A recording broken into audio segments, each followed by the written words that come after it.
you let me know if you can hear me. That would be great. Okay, here. Perfect. Okay. And John. Four participants. I want to see three. Kim. Hi, Kim. Okay. So I think that February is going to continue the trend of being the low attendance meeting because it's February. Also, I think this is the first time we've had this meeting on a Wednesday. So that might have been part of the low attendance. I think it's the call-in number.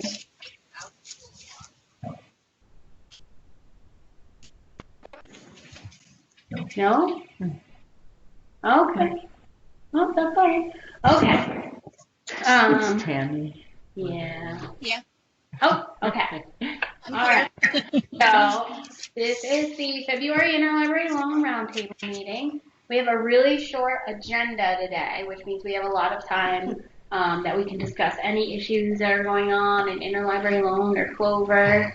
I thought that I would start with an update for some of the Clover tickets that I've had in. Most of them should have been fixed. I did learn, some of you may have remembered my attempt to update the statewide interlibrary loan form with a checkbox or a yes, no, do you want this to go out of state? Unfortunately, one of the settings that I did not know was set is that everybody can change their loan form themselves. And so anyone that has modified their loan form, that change did not show up. And the only way for me to make that change system-wide is to take that permission away from everyone and then set up a new statewide form. And I hate to take that permission away from people because generally they set it up in a way that works best for them. So what I'm saying for now is just continue to not go out of state to... Is someone opening mail? Oh. Okay, I'll stop. No. Multitasking. Okay, so we can mute you if you want to keep opening mail, because I understand multitasking. And if you have chat open, then you can just send a chat when you want to say something. Okay. Okay. I think it's Tammy. It is. Yeah, it's me. Okay. Thank you, Josh. Okay, so Tammy, you're muted. So open mail to your heart's content, and I got the chat open right next to me if you want to chime in. So the statewide loan form, for now I'm just telling people to keep putting a borrower's note if you definitely do not want it to go out of state, because we do look at that on every single request that we get. So some of you will see a yes, no show up. Some of you will not. If you put any kind of note, we will see it. Can we edit our own page, our own Your own option? loan forms? Yeah. Yes. So we could say we could click that box ourselves. It's right now it's a text field. So if you have changed your form at all, then that field is probably not showing up. Okay. But the borrower's notes, you can always put anything in there. Like just put no out of state, and we will not request from out of state. Does anybody have another pen? Mine is, of course, not working. Steal one. I don't know where the whole jar of I that. thought so last time.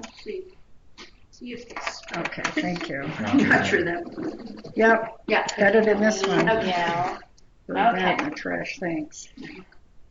And the issue with large print requests going to regular print owners, they've told me is fixed. So if you are still getting your large print requests being filled with regular print, send me the Clover request number, and I will dig into it and put it on their list of things they need to look at more closely. The other one was the staff sessions logging out automatically. I guess in a test period, they had it set to log people out automatically after 2 hours, and they fixed that. So if you are still being logged out automatically, let me know, and I will, if you'll let me know which account you're using and what screen you had left up, that gives them more details, and they can double check and fix any settings that need fixing.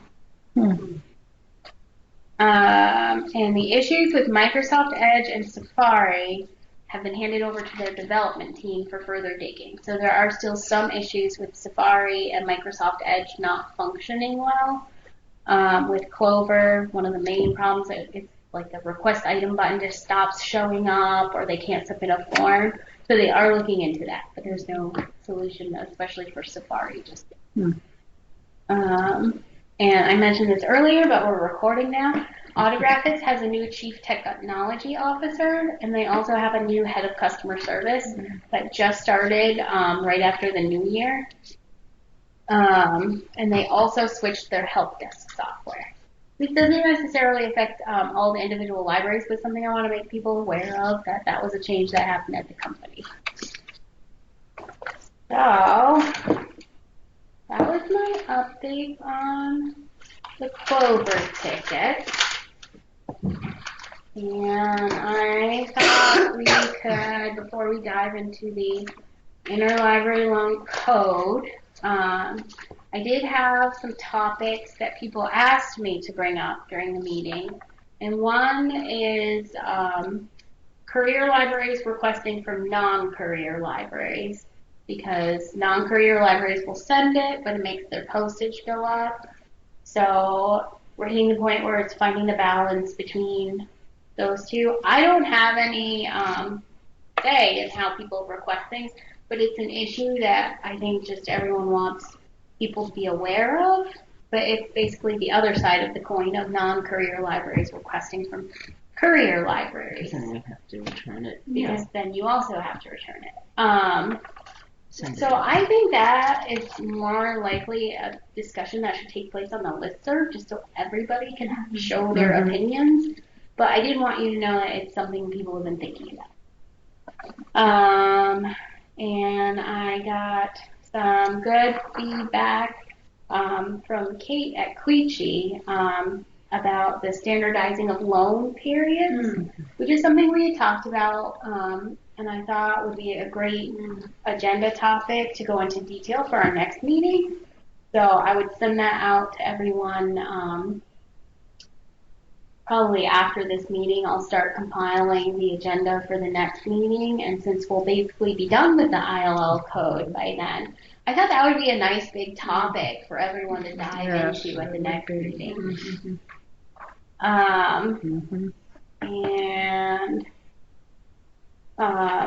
So she said that because of the travel times and the different demands on resources and different expectations, that would be a hard thing to standardize. It would be. It would. Especially if we only have one day also that the courier comes to your library. Yes. That And makes if you're not a courier, then you're at the mercy of USPS. Sometimes it's good, sometimes it's not good.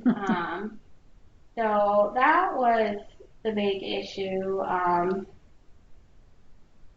So that was that main comment. I think that with the courier issues we're having right now, there's going to be more conversation on the listservs about all of these topics, and small libraries and large libraries and who can do what. So I think what I would like to do is actually flesh that out more into a more detailed agenda, and maybe that's what we could talk about in May. Once that one I would like to send out a list and give people more time to get their thoughts together before we have a meeting. So if that sounds good, that's what I was planning on doing with the bigger issues. Okay. All right.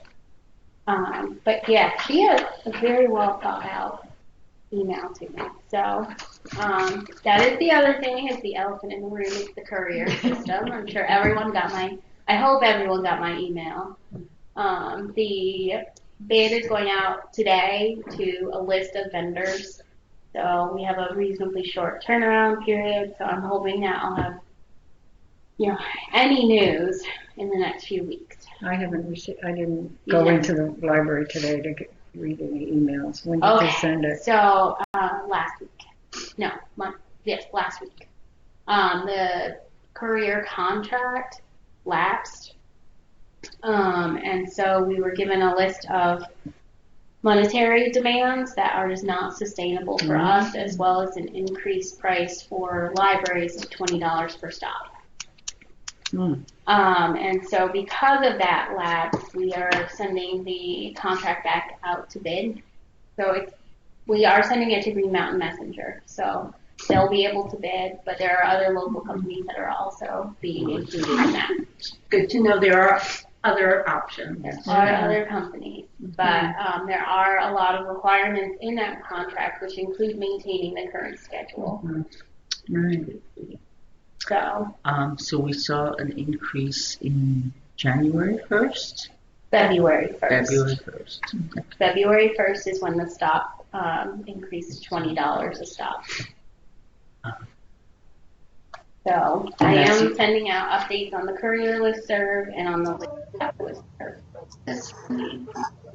And does the It is courier the rest, system, which is not something that we can keep doing for the rest of the year. So, but we also don't want, we're not supposed to send out actual numbers in the event because it's going out. Right. Yeah. I'm just making sure that our increase will only be the $5 Your increase is per only the stop. $5 per stop, Which starts this month. which starts this month. Yes. there is no increase in the additional bins? There is no increase. We were not told of any increase in the additional bins, so that price should remain the same. So do we pay it by stop and by bin? No. So the stop is including one bin at every stop. If you have an additional bin, the contract was for $5 per additional bin, and there was no request for an increase on that, so that will stay the same. So they went from 5 to 20? No, they went from $15 a stop to $20. Oh, okay. Additional bins at each stop were $5 more. So if because now we have an extra bin, because once they had to bring two. So is it when they pick up or when they deliver?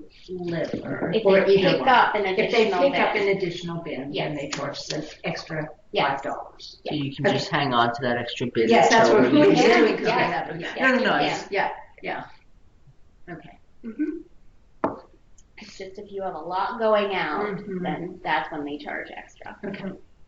Because we're involved in a lot of the book kit discussion Mm-hmm. groups. Mm-hmm. Is there a charge for bags as long as it goes inside the As bin? long as it goes inside the bin, and the bin is not supposed to weigh more than 50 pounds.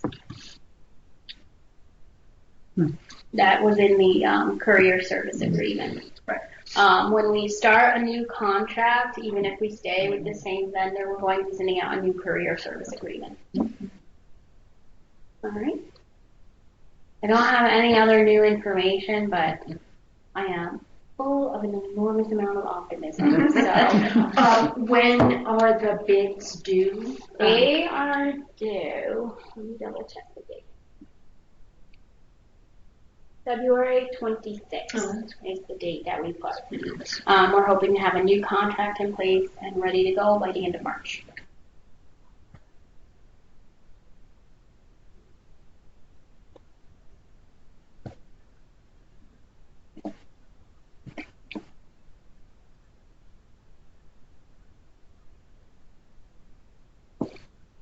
But the state purchasing department should be, they are sending that out today.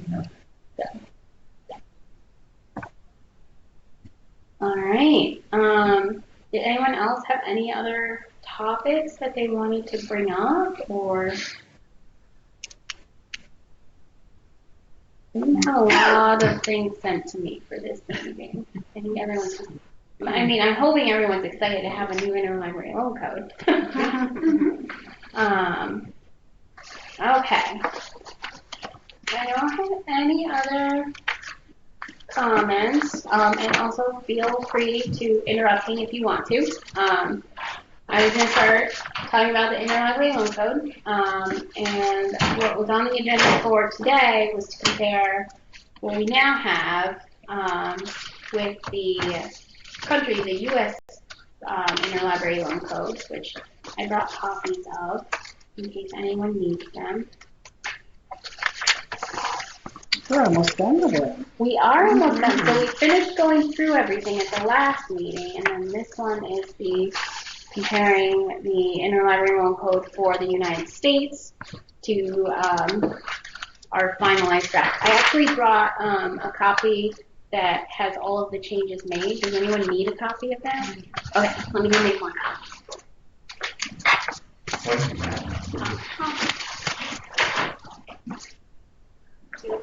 Like 5? Absolutely. Thank you. I did send out an email on the listserv, our Interlibrary Loan Roundtable website with a nice page that is still needs a little bit more. That has a link directly to the document online, so everyone online can look at it. And I sent out a link to the Interlibrary Loan Code for the U.S. as well.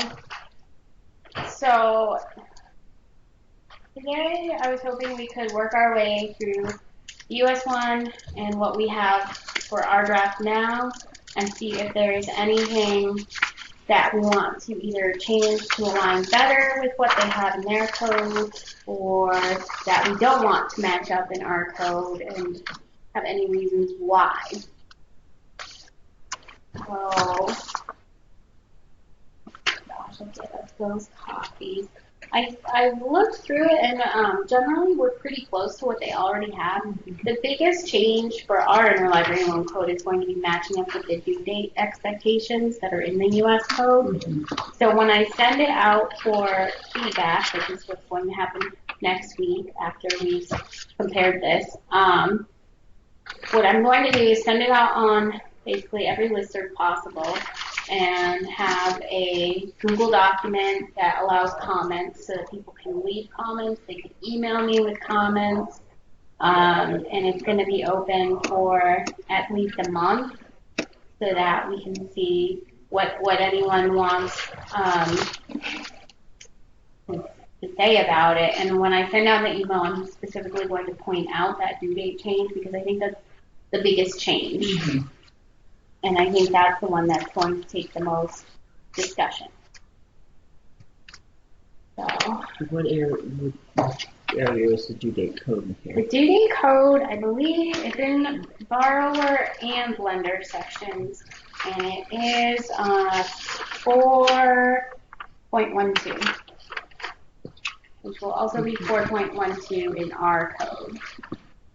And then it is also in 5.7. So it's the same wording, but basically the biggest change is the due date is defined as the date the patron brings the book back to their library, not the date that it's due back at the lending library. So that's the biggest change. Everything else was general, just cleaning up some of the language in the code.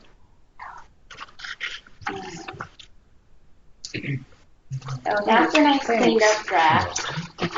Nice, and I won't have to use my scribbled up one. I brought my scribbled up one just in case. Yeah, I did too. So I didn't know if there were any other changes people wanted to make to the Vermont code or anything they thought should be added. We went over in pretty good detail at the last 2 meetings. And I didn't know if anyone else had also had time to look at the United States one and see if there was anything they wanted added into the Vermont one. Like there's the version I sent out also has the explanatory statement, which shows why they did specific things. I don't think we need an extra explanatory statement in ours, but I didn't know if there's any huge topics or red flags people saw or anything that they just definitely did not want to include or it looks very different.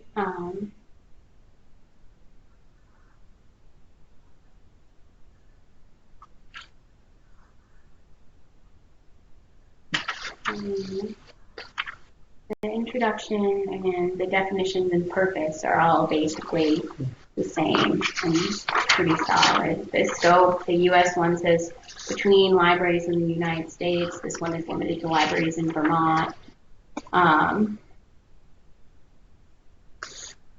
Could be a really short meeting if no one has any. Who I cares? just went through this quite in depth. We did. Yeah. Good.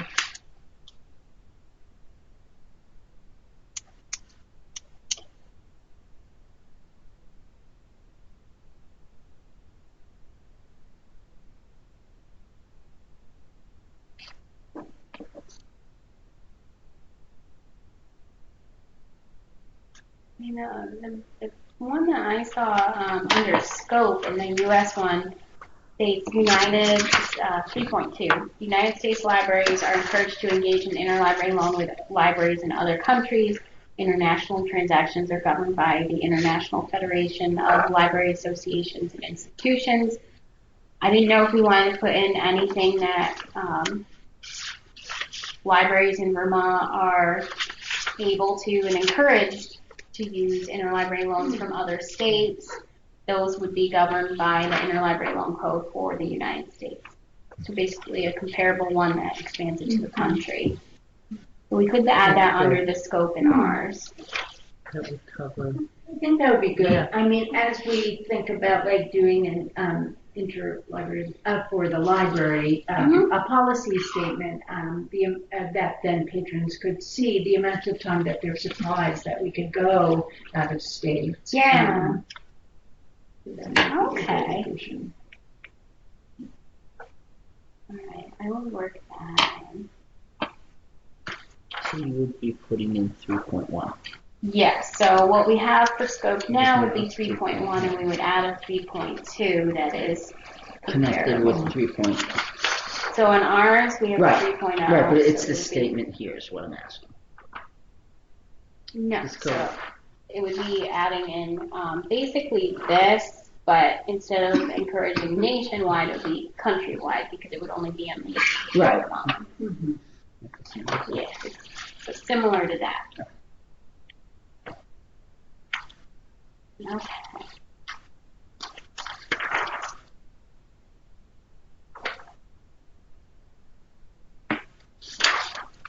And in the case of interlibrary loan policies, I did not send that out on the listserv yet. I'm hoping to put this on our website once I have official approval. But I did make copies of what I wrote for a basic interlibrary loan policy. So I wanted to hand that out so people have an example. Thank you. And I'm going to be putting that linking to it on our Interlibrary Loan Roundtable page, because policies has been a question a lot of people have had. So I know I've been promising to make that available to people for months now. So I brought copies of that. So sometimes a while ago when GNM having started, we have a policy. Sometimes we can't vote out like a DVD or a book on CDs. The libraries don't loan them. Did it change for most of the libraries after the Some of them changed. I think there's a larger amount that will loan DVDs and audiobooks, and I think part of it is that I had a librarian from Massachusetts actually point out that things like DVDs are not as precious as they once were. You can buy them for $5 in some cases. So, and they said even when you're shipping USPS, you get more bang for your buck out of DVDs than you do books because they're heavier. So that's still on a library by library basis. We do have policy set up in Clover, and you can actually, if you look up a library information, it tells you what formats they'll lend and what they won't. We don't have a current list of these libraries don't lend these formats because it was supposed to be. It would. It's supposed to be. I would like to find a way to make it an easier thing to display in Clover. But generally, if you look up a DVD and you click on the record, if you're going to see at least 3 columns. You'll see the owner, and you'll see ILL lender, and then you'll see call lender. And some of them have shelf status enabled, so you'll see on shelf or off shelf, but not for everyone. If they have it set up that they do not lend DVDs, in that ILL lender column, it will be blank. If it's something they lend, it will say ILL lender. So that's an easy way to know, oh look, this record has 8 libraries that own this DVD, but only 2 of them will lend it. And would usually it comes back as like unfilled most of the time. I'm not sure why is it unfilled. So I had to always email you. So do you think that it goes sometimes to the it says local library owns it and local Vermont libraries, and it comes back like that? And would the state would know, of course, they're not lending library or... Sometimes we miss that. Okay. And so those are the times when you email me and I say, I'm really sorry and we're going to get this from out of state now. It is perfectly fine to email me with those requests, and I don't mind digging into them now. If we've done something in error, we will fix it. Okay, thank you. I will say out of state is a smidge behind right now just because we've had a round of illnesses and injuries. So it's the season. Yeah, it is.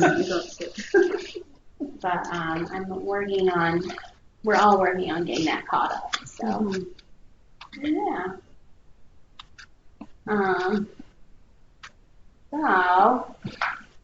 Okay. I'm on cold medicine. I'm a little scatterbrained. Sorry. You can see that it's happening across the board. It is. Yeah. Very quiet online. Okay. So back to the code.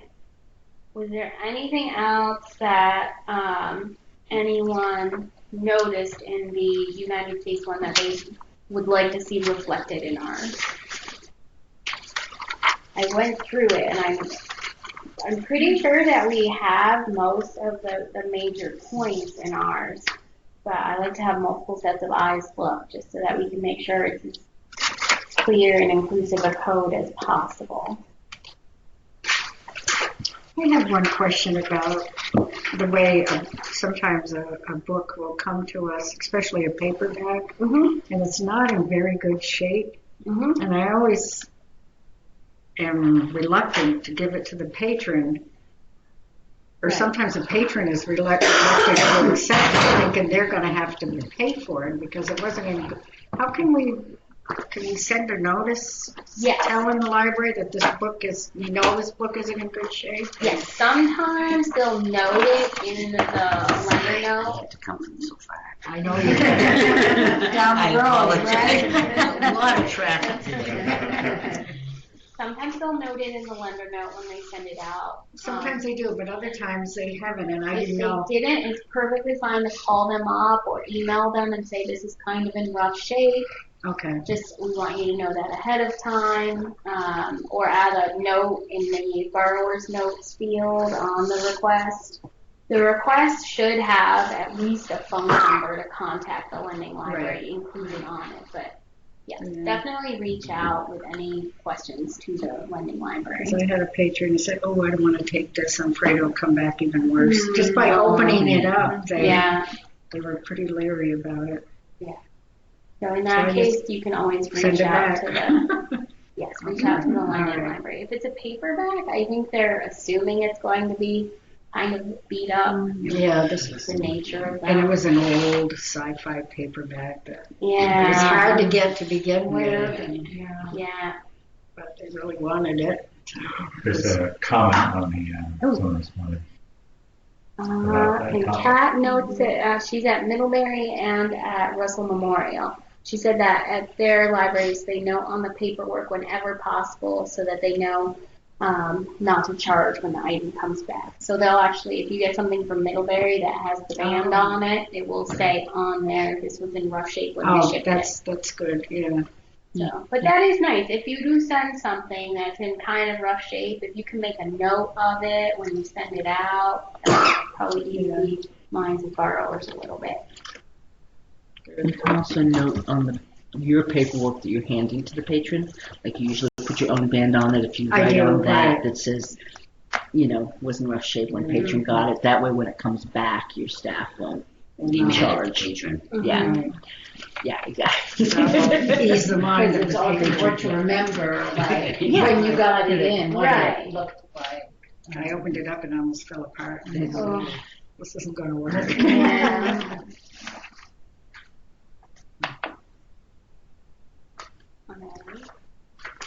So,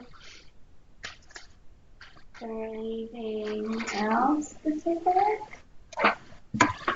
So I saw like on the request list that we got from the library, there were like items that were double, like for the same library. How does that? That was double? Like, Yeah. order double. Like, I would see like the same DVD for the same library. Okay, really? so Yeah. if you get double I've requests, had a couple of them. yeah. You get two? It doesn't often Yeah, happen like with the the same same library, item? but Yes. occasionally they'll accidentally got one send the right now request in my twice. Oh, they're sending it twice. It's not Sometimes the- they do. Okay. When we get those, we mark, if we're sending it, we'll mark one as supply, and then the other one we mark conditional and say, you already requested this, it's request number. Do you really need a second copy? And then that both alerts them that they may have sent it twice accidentally. Would it go to unconditional on the? It would go to the conditional on conditional, theirs okay. and conditional on yours. Okay. And if they, you can tell, if they say, if they accept the conditions, that means yes, we meant to send two. And then you can mark it as will not supply, and it will go to the next lender. And if they cancel it, then that means they So what requested it. about like we are receiving like same items 2 times? That one is normally someone forgot to mark it as shipped, and it expired at their library and moved on to the next lender. Especially it happens to out of state, and then we get like twice multiple ones from out of yes, state. yes, and then It happens in the world share too. And at that point, we just send emails to them saying you sent this and you didn't mark it as shipped. And we're going to send it back, but it might take a while. So yeah, it's an in-state problem and an out-of-state problem. It's just some people they print it out and then they just forget to go back and mark it as yes, we sent it. Okay. So do you guys catch it on your end or no? That one no, because Okay. everything is sent directly to the libraries. Okay. All right. But you need to be notified in case you can If charge you notify, charged, for out of state. So we don't. typically if you pay for an out-of-state loan, you don't get 2 copies because we'll try all the free lenders first, and if someone is charging us, then they've marked it as supplied and we paid them. But it does not help with the postage part of it. But if it does happen, always email, and we'll send them an email saying you didn't mark this as sent, and that means that they know to either retrain work-study students or work with their staff or say, we're really sorry, we forgot. And I found also a lot of the out-of-state without the Clover number, like the one that I Yes. just Yeah. hit Because they don't have the Clover number. Our systems are not linked, so we just take the request and look in World Share and then make that request and put the Clover number under the patron information, which they don't have access to. Because when we request something like for the book discussion, there are a lot of copies that I'm requesting. So what And I then- do is for those, you should have the OCLC request number. Yes, and that I is do in the- that, but I yeah. can't find it sometimes. Oh. Yeah. In that case, send me a note and I'll see if I can match things up better. Yeah. Yeah. I keep on sending you. That's why I'm there. It works. It's fine. It keeps me Because I had busy. to hold it on, and I didn't want to take it out because I can't keep track. Mhm. There's so many of them, so I have to hold it. So I don't know if I should just process it myself and keep track of myself, or I don't If know. they Sometimes send you the OCLC number, then it's really easy for me to find out who it is, Okay. which Clover number that's Okay. matched up to. Okay. And we don't have access to it. You do not, but you have access to those numbers. Mhm. Typically, I will put IL number in the lender's notes, and it's included in the record. When you have 20 requests that are coming from out of state that are the same title, though, then you end up having to scroll through all of them. Do you think would it be like for a different library maybe if I can't find it? Sometimes it is. Yeah. Sometimes since we are a processing center and we have different addresses, sometimes people we had one that we worked with for a month to figure out why things kept getting sent to the same library instead of to the correct one.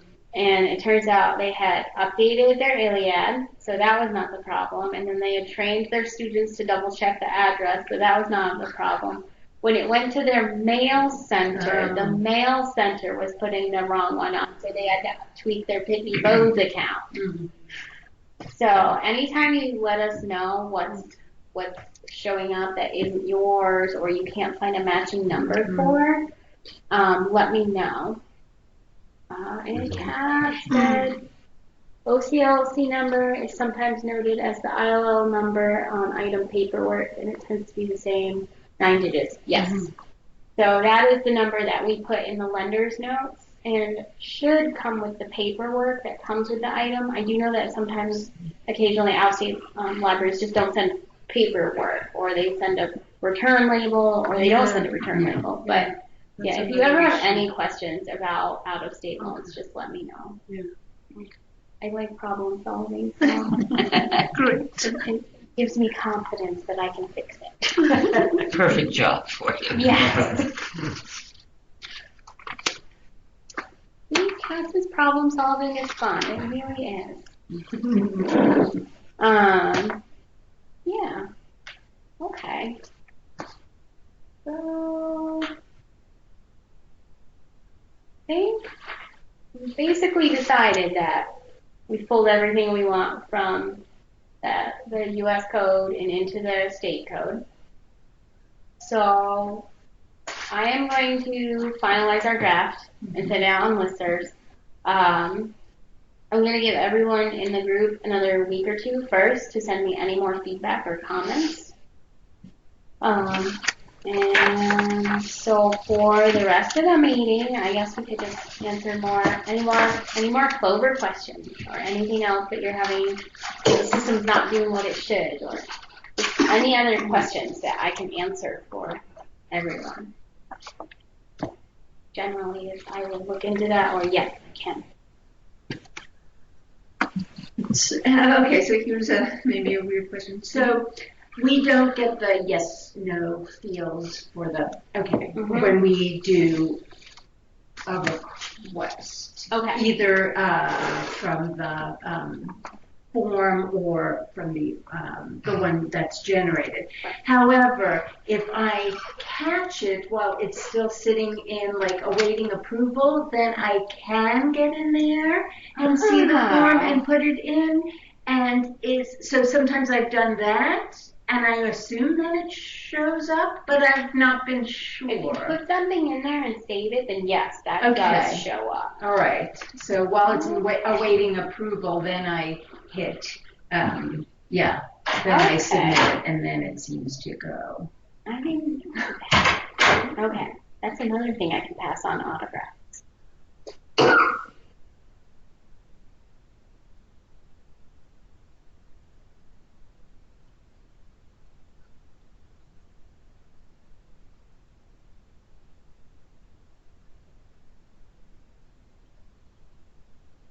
Okay.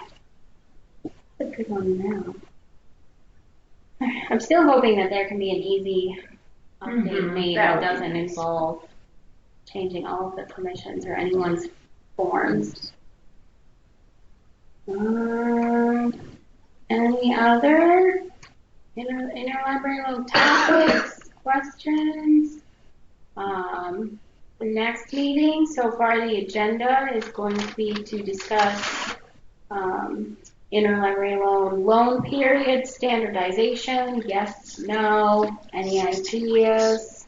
Go national. Going to be a big discussion. So there may be decisions made, there may not. It might just be a good time to start that discussion, and also maybe to talk more about courier and non-courier and who loans to who and all of that, because I know that's a topic that a lot of people ask me about, but I cannot actually demand that people only borrow from these specific types. I do, however, This is another question I've gotten, is when courier libraries only want to borrow from other courier libraries, which is fine. It limits what your patrons can get in state, but it's not denying loans to non-courier libraries. So what I have is actually a Clover Code list of every library that is not on the courier. And what you can do if you only want your request to go to the courier libraries is use the blocked lender list in your participant record. And if you paste that list in there, then your request will only ever go to courier libraries. So that is a strategy that some people have been using. What was that again, April? The blocked lender list. Okay. So you can control where your requests go. If you add in every library that is not on the courier to the blocked lender list, it means that your requests will only go to courier libraries. I hate to do that, though. Yeah. Yes. There are some people that do it, and they'll put that in and then go make like a discussion set request, and once those have gone out, then they go back in and take out those blocked lenders.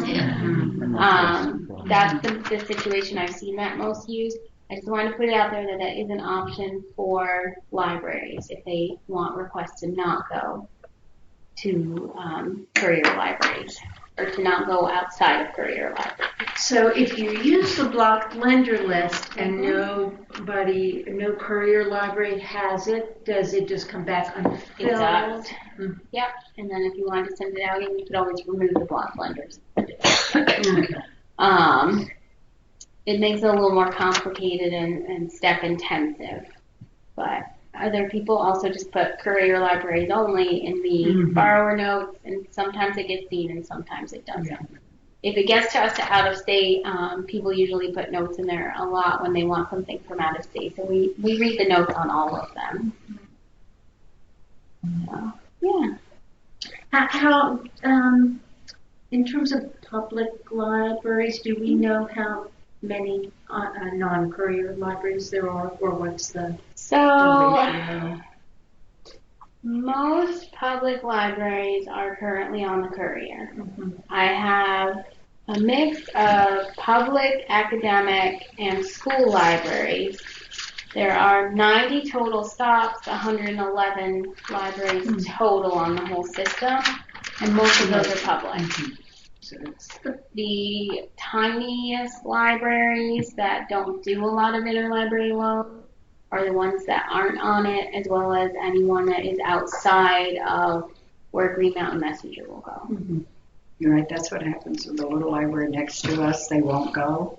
Which library is next to you? Reading. So Tony he'll have to send it to us. Yeah. That works. I don't know if it's legal or not. I'm perfectly fine with libraries partnering with other libraries. There are some that have done it unofficially. So, ideally with the courier system, public libraries and their schools would partner, and then that would open up interlibrary loan options for school libraries and save everyone postage, because then you wouldn't have to pay to send it to the school. So I have big dreams for this courier service. But how do you feel? Should we ask public schools if we have a choice or not? I mean, when you get kids' books, sometimes you only have to go to the schools. Is that okay? To ask them to send things? I mean, I have. Yep. If their catalog is linked in Clover, generally they have said we want to participate.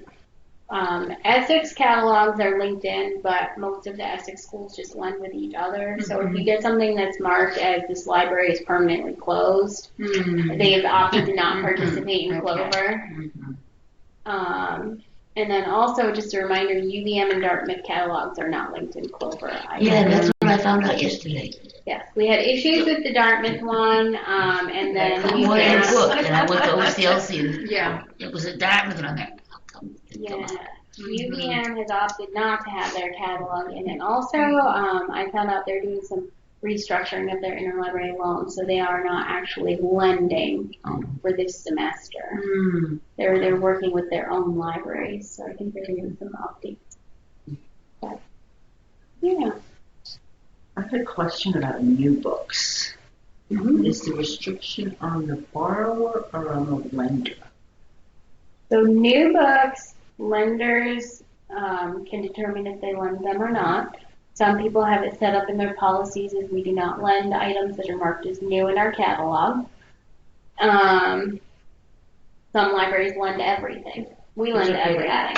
It's okay to ask. I will say I hear from some librarians who tell me I just got a request for this book that came out today. I know. Yeah. It's still in So process. I assume they often don't know. It's like, Yeah. I didn't know it's up in But process. out of state, you don't do that at all. Out of Right. state, we will not request unless it's been available for 6 months. Mm-hmm. And because there's a lot of out-of-state libraries that won't lend items out of state until it's been published for a year. So we went with 6 months because it never hurts to try at that point. And the question that came up in the discussion, as we're looking at our policy, is the 6 months from publish date or acquisition date? Published date. At our library depends on the book. We've gotten a new book in that we've got marked new and it doesn't go anywhere. So why not lend it? I have some libraries where they said, well, I got a request for a new book, but I can't send it. And I said, that's fine, don't send it. You want me to set up your policy so you don't get requests for new books? And they said, no, I want to be able to determine on a book-by-book basis. So it still goes to them, but they may or may not send it. Right, So, you just put in not filled or something. If you yeah, Yeah. and it goes Well, to the on next Policy, lender. you could say unfilled for Right. policy Right. reason. You don't used to, but now we Now you do. Yeah, yeah, because of the GM. Very like different now. In Catamount, our policy is it's 6 months from the date of acquisition. Okay. So, And that makes sense because you can only, the date of acquisition is usually in the record also. Out of state, it would require us to go to every single catalog. So we just go with 6 months from publication. But yeah, it varies from library to library. Some do a case by case basis, but it's up to the lender to set their own policies. I will say generally people would also agree that if you don't lend new things, don't request new things. Or if you don't lend DVDs, don't request DVDs. If you don't have DVDs to lend, I think it's okay to request them. Oh, here's something that came up. So twice in the last 2 weeks, which hadn't really happened before, libraries contacted me by email to see if I would renew their ILLs, but they did not put it through on Clover. I've had that happen too. So I did, and so I them. replied saying, I'm happy to do this, but can you also do it on Clover? And in one case, they replied saying, oh, I didn't know how to do it. And in the other case, I never heard back, and they did not try and renew it on Clover. So I don't know if there's like some, maybe they're new That is possible. I am librarians. hoping to have more training this year. I was going to say that would be great to Yeah, have. especially with the new version. They're offering training. They'll have someone from Autographics come out. So I'm working on getting dates pinned down. But I'll be sending out emails and messages about that because they offered training, and I said yes. Yeah. I have a silly question. How come sometimes, I'm not sure even which computers, when you go to Clover and you go searching, they're huge fonts. Has anybody ever seen that? It's so kind of weird. It just goes, it's an old screen. And I've got, okay. So sometimes it depends on the font settings on that specific browser. Sometimes it depends on if someone has zoomed in or out on that computer. It varies from browser to browser. I've seen Firefox is the one that seems to be most temperamental about font sizes. And that's the one we use. Yes, so that one, there's two settings where you can, hold down like control and zoom in and out. But then there's also a setting in the browser. If you go to like I think it's the 3 dots and then settings, you can set default font sizes. And if you fiddle with both, sometimes you end up with crazy giant fonts. But it only seems to be Clover that does it to me, and this. And I think it's the way that they set up with the new system. It's the display settings. It's okay. I mean, I can do it. I just surprised. Yeah. Oh wow! Here we are. I can read that without my glasses. That's actually something I can ask on the user group and see what other. I'll pay attention to which computer it happens on. I'll ask the user group about that. It is a vast improvement not to have it do that, like, The stroke. flickering, I know. That was the one very thing I was so excited about. And sometimes it takes a little longer to load. It but I does, and it'll I tell you there's still more coming, Yes. but not in the way that No, you feel like. flickering and the bar and I know the, my yeah. director came over one time and he goes, "What's going on?" I go, "Nothing."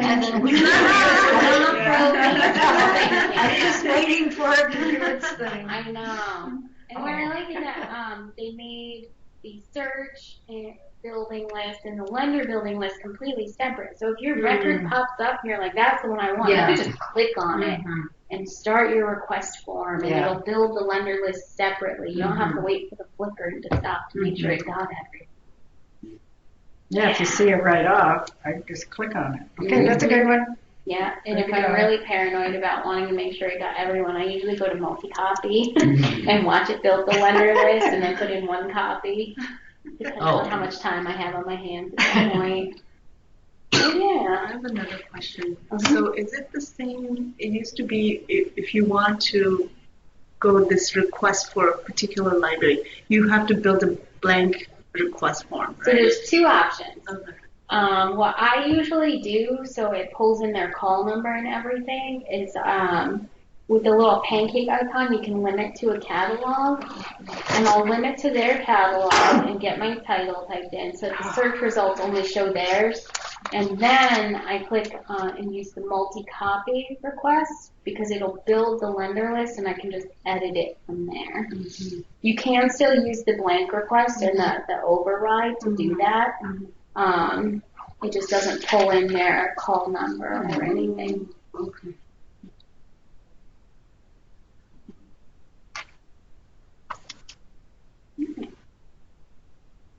All right. It's a very quiet meeting. Are there any other topics anyone wanted to go over? We can end an hour early. People lots of travel time. There's no bad weather yet. It's nice out right now. There's a new Sunny. The sun's out. There's a new career library added. Do we get that information? Yes. Are you on the career listserv? You Yes. should be. So Every okay. time there's a new one added, I send out an email, and it says this library has been added, and it gives Okay. their code. And at the bottom of the email, I'll put in the full list of codes so you can update preferred lender list, and I'll link to the schedule. I didn't know if there was something we had to check every week or so to see Nope. what. No. Okay. Nope. Typically, we'll add new libraries every October. And if there is like a partner library that joins, like a school, I'll send those out as they join. Okay. But the biggest wave is usually right in October when we sign up new libraries. Because I'm all excited when it's a new career library. It is nice. I know It is St. nice. Mike's joined too. Yeah, that was nice. No, great. that was Yeah. really Yeah. helpful. Oh my Yeah. gosh. So we have a good number of academic libraries that are And on Middlebury's. there. Middlebury. Middlebury, yeah. Well, they're good. They're fast. Yeah. Mhm. And a lot of stuff. I know. Yeah. But yeah, They lend we- for a long Oh, period too. okay, well, They that's do. a little smiley face on there. Yeah, we love Middlebury. Oh, they're on there? Yes. I We got all should wave and say thank Yeah, you. Thank you. They didn't used to lend DVDs, right? They did. I think They do now. They do now. They do now. They do, Yes. yeah. They've got a lot. Yeah, I think that's right. I think DVDs are going to They do run like the pretty much every VHS tapes in a couple of years. They won't. That'll Yeah. happen. Everybody's streaming. Yeah, there'll be Yeah. nothing like that. Yeah. All right. Well, we won't have to clean them. This is true. All right. So unless anyone says in the next couple of minutes I have more questions or anything else, I think we're good. I will do my best to finalize this, and I will. I'm going to give it another couple weeks and see if anyone sends me any feedback, and then I'm going to send out what we have to the listserv for an open commentary period. And then once every draft is finalized, we'll send it to the leadership at CLA and VISLA, and I'll send it to Jason, and we'll get everything approved and finalized and official by May. Then we'll have a training session. Yes, and I'm going to send out some dates for Clover training. So, still we get Ludlows, Fletcher Ludlow and Fletcher Free. We get it all the time. I don't know how we can. I list some of the libraries that sends us Ludlows. So I don't know if you can. I can email them. Yeah. Am I on that list? Because we get Proctor. You get Proctor. Yes. So I hope they can throw away the old. Actually, I had to make some new Ludlow ones, and the Fletcher. I made it obvious. It's good to have those reminders from time to time on the listserv. I know there was just a round on the listserv saying, please double check your labels. Yeah, that was one of the. Is there any other one of the ones that have close to the same kind of libraries? We get Norman Williams all the time, and we get a lot of Catamount does their they transfer. As well as doing interlibrary loans within their system, and we are always getting loans. And Kat says Middlebury frequently gets missent items for both Ilsley and completely unrelated libraries. They just kind of accepted that it happened. Is that the Courier? Some of it is missorting, some of it's just grabbing the wrong label. I have found that sometimes items also circle back to their owning library without ever getting to the borrowing. And I'm still trying to figure out how that's happening.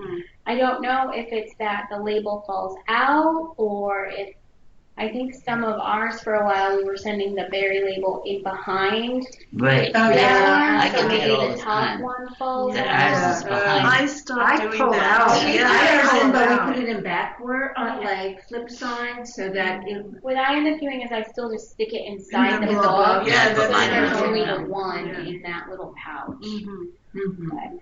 But, That must be what happens happens. occasionally. Receive bags that will have 2 or 3 labels. Oh, yeah. Especially, I think, as the envelopes get a little older and the envelope casing gets a little looser than it Yeah, used to be. I think that's And I did put together an order for more bags. There's going to be more bags soon.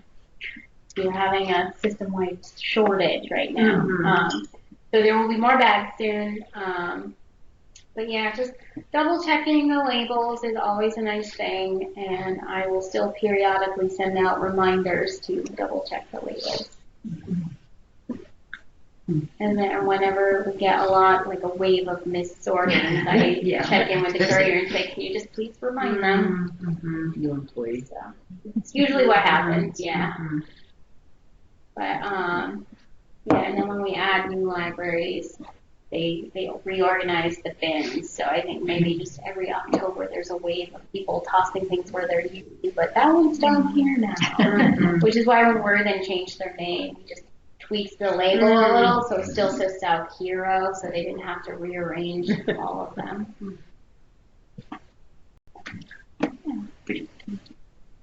All right. Good. Sounds good. Okay. I'll have to make my way home. I will turn off the recording, and I will make sure to send out this link to everybody.